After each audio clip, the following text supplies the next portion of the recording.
Christmas morning. My sister called my gift cheap, right in front of everyone. She laughed, and I smiled, because I already knew something she didn't. 2 minutes later, one bank notification hit my phone, and that sound changed everything. You ever watch someone realize they just mocked the wrong person? Yeah, that. Stay with me, because by the end of this story, you'll see exactly how one secret flipped an entire family upside down, without a single word of revenge. My name is Marissa. I'm 34 years old, and this is how I turned their betrayal into the beginning of my peace. Before I continue, please subscribe to the channel and let us know where you're listening from in the comments. Christmas morning in Kentucky always smelled like cinnamon, coffee, and the kind of warmth you can't wrap in a bow. My mom still put up the same ceramic village from when I was a kid. The train circled a blanket of fake snow, its plastic wheels humming softly against the track.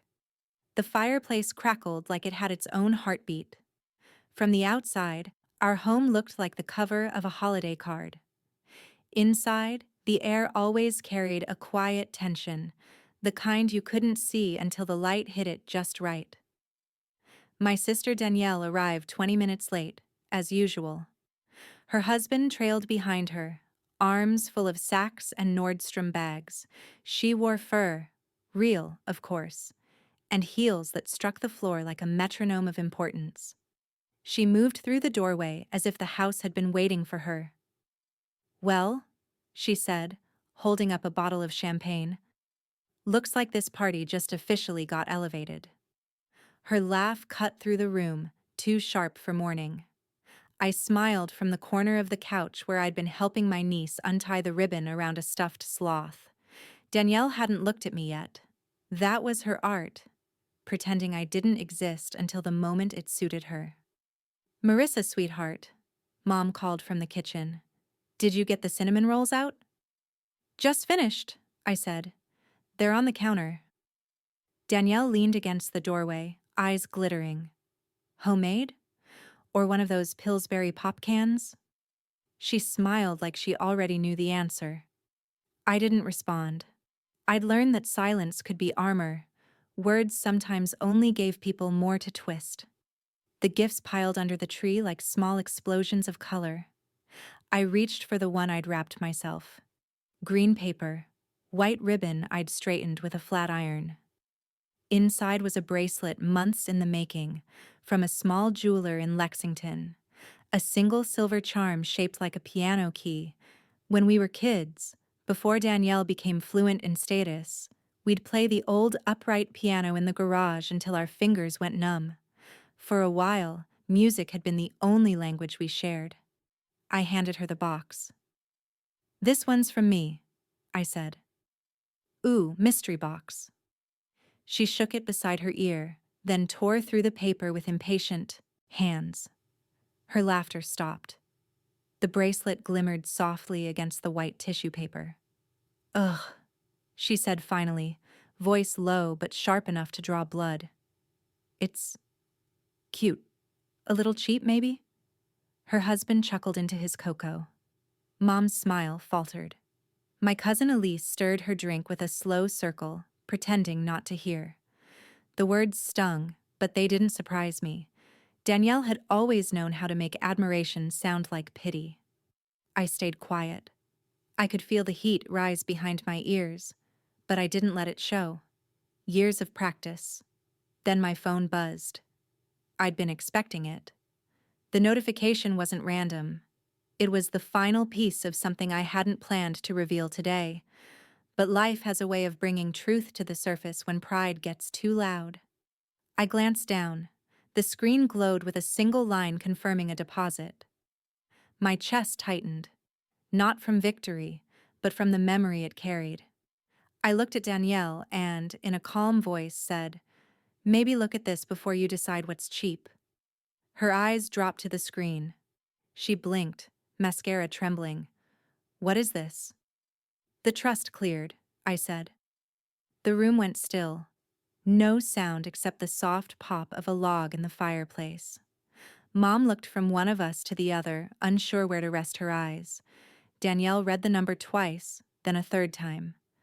I told her quietly, "Grandma wanted it this way." Her lips parted, but no words came. I opened the message attached to the deposit, my voice steady. She wrote that it was for loyalty, support, and care in her final years. For a moment, the house seemed to hold its breath. The bracelet dangled from Danielle's hand, its tiny charm catching the firelight. I didn't gloat. I didn't need to. What I felt wasn't triumph. It was release. Every grocery trip, every late-night phone call, every weekend spent helping a woman who had once played piano beside us as children, all of it had led here. Not to money, but to acknowledgement. Danielle's eyes glistened. "You didn't tell anyone?" "She asked me not to," I said. I meant it. Grandma had trusted me with her last wishes, and I'd kept them.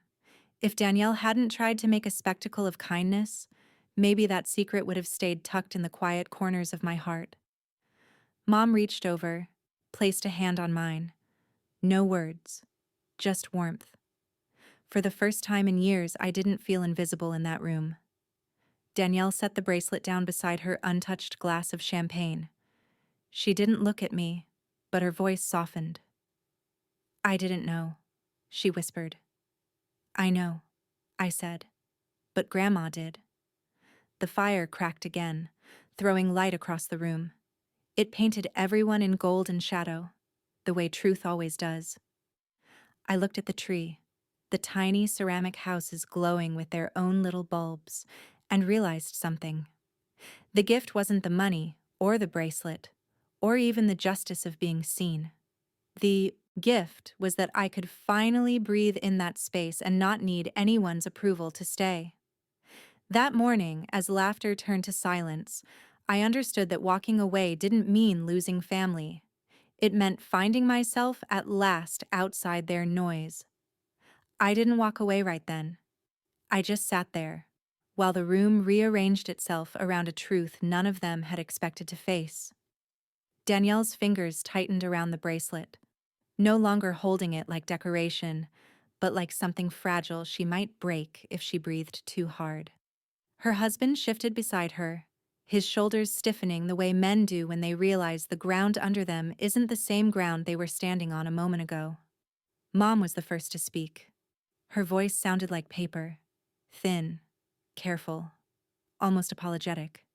"Marissa, honey, why didn't you ever mention that your grandmother changed the trust?" I kept my eyes on Danielle, not to gloat, not to wound, just to see her, maybe for the first time. "Because she asked me not to," I said.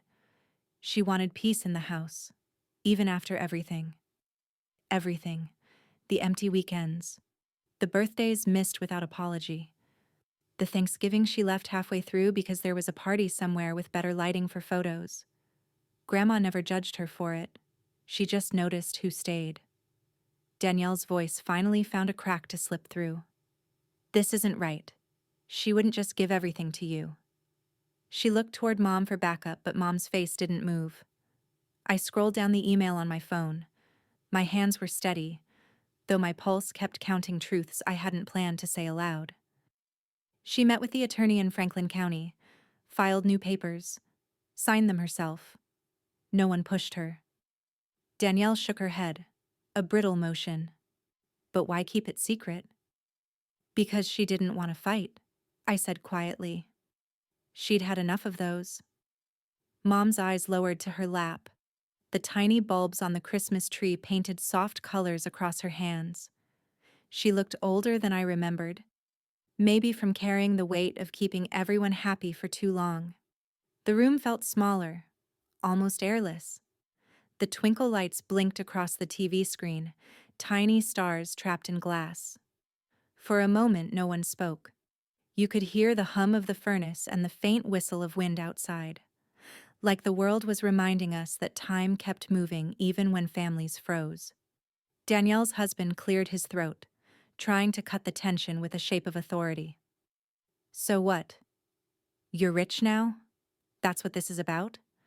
No, I said, meeting his eyes. It's about respect. I didn't raise my voice. The quiet was enough to make the words land. You don't get to humiliate me and then pretend I'm smaller than you, I said. Not today. Not ever again. He blinked first. Danielle's gaze dropped to the floor. I didn't feel powerful. I just felt seen. The truth about my sister was simple. She never hated me for failing. She hated me for surviving. Quietly, steadily, without needing her permission. Marissa, come on, she said after a beat. It was a joke. I looked at her, remembering the girl who once squeezed my hand in the back seat when Dad left, whispering that we'd stick together. That girl still lived somewhere beneath the layers of designer and defensiveness. If it was a joke, I said softly, why does it only go one way? Her lips parted, but no answer came. Silence filled the room like snowfall. Gentle, inevitable, impossible to sweep away. Mom exhaled, a sound that was almost a plea. Maybe. We should open the rest of the gifts. But no one reached for a box. Danielle kept staring at the bracelet, thumb brushing over the piano key charm. For the first time in years, her face lost that bright, practiced control. She looked small, human. Cousin Elise shifted forward. Marissa, she said quietly, what are you going to do with it? The trust? I asked. She nodded.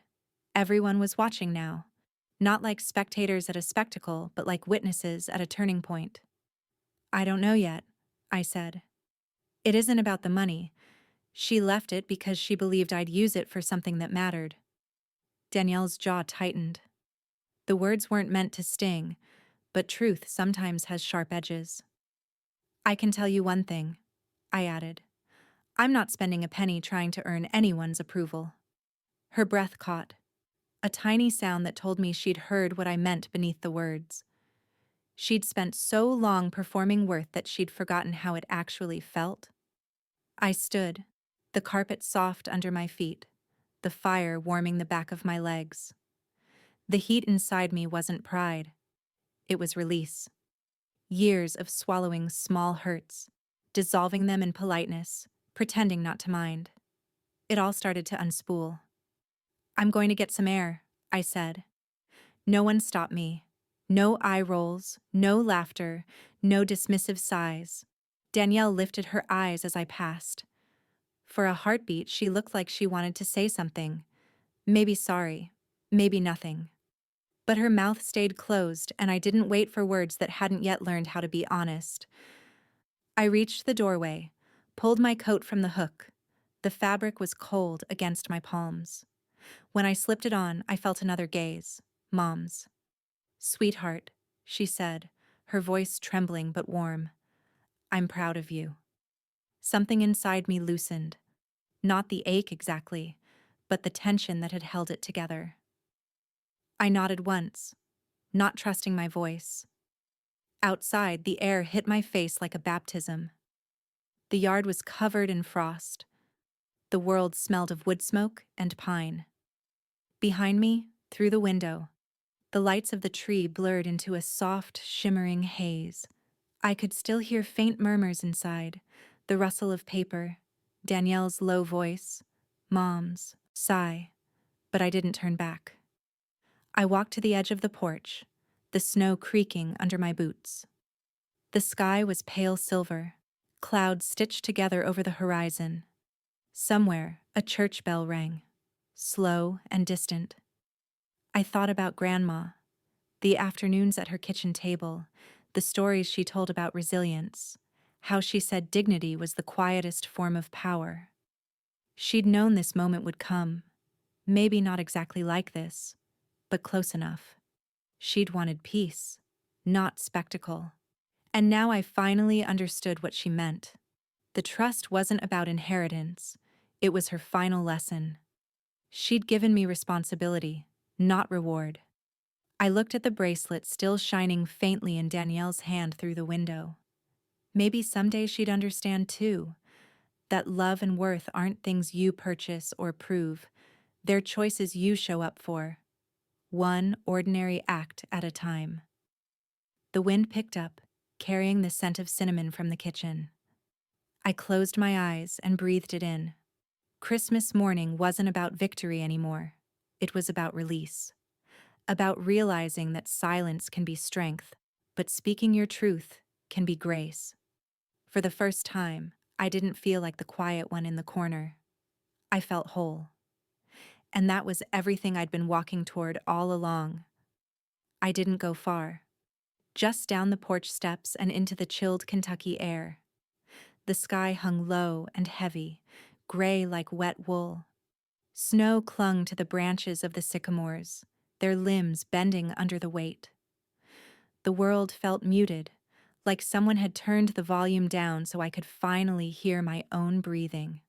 Through the window, I could still see the faint shimmer of the Christmas tree, hear the crackle of the fire, smell cinnamon and cocoa drifting through the cracks of the old frame. But out here, it was just me, and for the first time that morning, that felt like enough. My fingers curled inside my sleeves, not because of the cold, but because everything still trembled inside me. The adrenaline, the ache, the truth that had finally been spoken aloud. For years, I had walked around carrying proof that I was enough, but never believing it. And now that belief was trying to find its way in. The screen door creaked behind me. I didn't turn. "Can I talk to you?" Her voice was softer than I expected. I nodded once, didn't say yes or no, just left space for whatever needed to come. Danielle stepped down beside me. Her boots crunched on the frozen steps, the same ones she'd worn last year, though she'd bragged about new ones on Instagram. The air around her carried the faint scent of her perfume, something expensive that somehow didn't hold up against the smell of pine and snow. "I didn't know she changed it," she said. "I know. You should have told me." I turned slightly, met her eyes. "Would you have believed me?" Her mouth opened, then closed. The silence that followed wasn't hostile. It was fragile. She rubbed, her hands together for warmth. For the first time, I noticed she wasn't wearing gloves. She always thought she was above the weather. "I just thought she'd split it," she murmured. "I know. She always said she loved us both." She did. When I looked at her then, really looked, I didn't see competition or cruelty.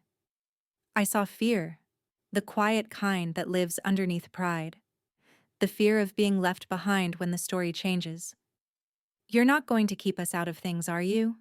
she asked suddenly. "Family stuff, Mom's birthday, the lake trip." A small, incredulous breath escaped me. "You mocked my gift in front of everyone, Danielle. You made me feel small again. And now you're worried about the lake?" Her eyes dropped to the snow. "It was a joke." "No," I said gently. "It was a choice." The words hung between us, not sharp, just honest. "You've spent years trying to be the one with the better car, the better purse, the better story," I said. "And maybe you had all that, but I had her." Danielle's throat tightened. "So what now? You get to be the saint?" "No," I said. "I'm just trying to be the person she believed I already was." She frowned, confused. "What does that even mean?" "It means using what she left me to build something she'd be proud of, quietly, kindly, without needing an audience."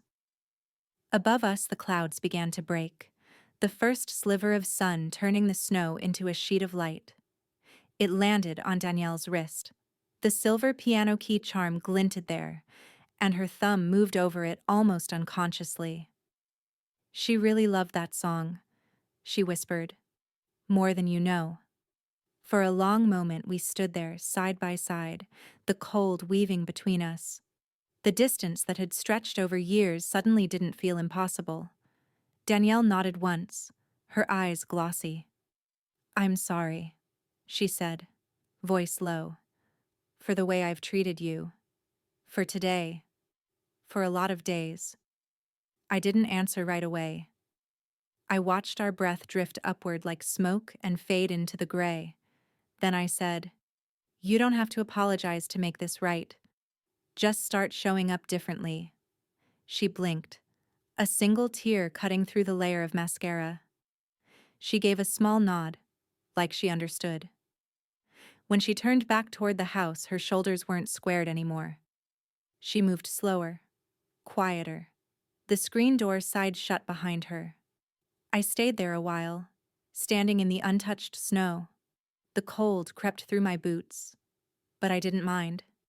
It grounded me. The world looked new in the pale light. I thought about Grandma, her hands steady on the piano keys, her voice humming old hymns while I turned pages. She'd told me once that love wasn't loud, it was patient. It was choosing to keep caring when it would be easier to quit. That was what she'd left me.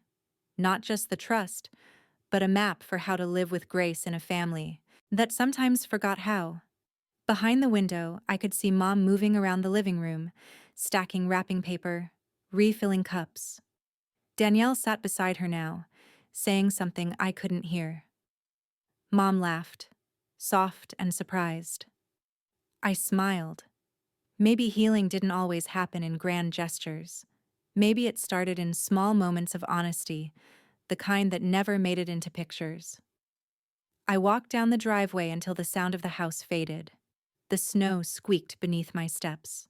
My breath came out in little clouds that disappeared before they reached the fence line. Each one felt like an exhale I'd been holding for years. At the edge of the yard, I looked back once more. The house stood there, warm and imperfect, a place that had held both joy and fracture. The light spilling from the windows glowed against the gray like something stubbornly hopeful. I thought of Danielle, of Mom, of the version of myself who'd once sat in that living room wishing to be seen. I wished her peace. Then I pulled my phone from my pocket and opened a new note.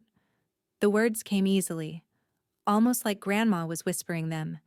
Start the foundation in her name. For caregivers. For dignity. The idea filled me with the same warmth the fire had earlier. Purpose. Direction. Not vengeance, but legacy. When I slipped the phone back into my pocket, I realized I was smiling. Not the kind of smile you put on for photos, the kind that grows quietly from relief. I started walking back toward the house. Through the window, Danielle glanced up and saw me. For a second, our eyes met. She lifted her hand. Not a wave, exactly. Just an acknowledgement. I nodded in return. It was enough. As I reached the porch, the wind shifted. Bells from the church downtown rang noon. The world shimmered with that strange brightness that comes right before the next snowfall. I paused with my hand on the railing, breathing in the air that smelled of cedar and cinnamon and second chances. This was what peace felt like. Not triumph, not applause. Just the quiet knowing that I'd done right by the woman who raised me, and, maybe for the first time, by myself. I opened the door and stepped back inside. The warmth wrapped around me instantly. Mom smiled. Danielle looked up. The fire hissed and popped. Someone laughed softly at the table. And in that small, ordinary moment, the house finally felt whole again. If this story struck a chord, hit like, subscribe, and tell me what you think in the comments.